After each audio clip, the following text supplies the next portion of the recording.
A very good afternoon to you. Now, this long-awaited meeting for OUTA as well as SANRAL, how did it go? Were all submissions made to the advisory panel today? Good afternoon. Yes, SANRAL and the Transport Department continued to make submissions, and basically stating that, e-tolls are going nowhere and that the country cannot afford to scrap e-tolling system, saying that the e-tolling project cost nearly 20 billion rand to implement, and that the state had given SANRAL half of that money, around 10 billion, and the rest needs to be paid by road users.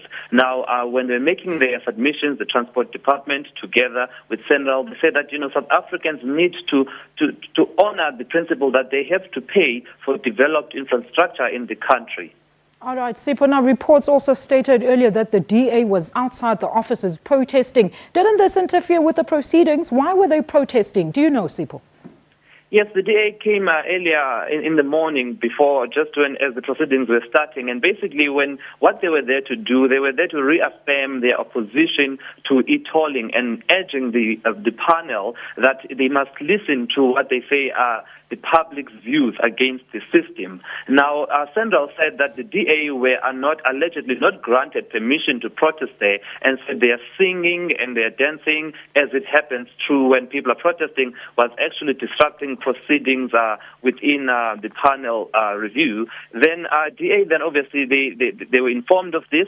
They stayed around for a couple of more minutes, but eventually they left. But they did come through, they did sing and dance outside, and they were saying that they want e-tolls to be scrapped, preferring the levy principle, that a fuel levy principle system would work better. However, we know that yesterday when Transport Minister Dipuo was speaking, Peter was speaking, she had said that the fuel levy principle would not work because it would mean that it would cost around 3.95 rand per litre for the users in the country, saying that that would not be a fair system.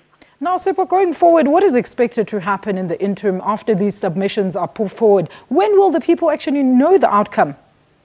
Well, today actually the Treasury was expected to come through and to make its submission. However, it had asked for a postponement. Now, what we know is that the review panel was set up for 3 days. That is, which would be ending on Thursday, starting from Tuesday today and ending on Thursday. However, now with Treasury not able to make submissions today, then we understand that they will need to ask for an extension, and that is they will have to make their submissions at a later date. And only when the Treasury also makes its submissions will then the panel make its submissions to the Premier of Gauteng, David Makura, who had set up the commission back in July. Thank you so much. That's SABC reporter Sipho Stuurman covering the e-toll advisory panel proceedings for today.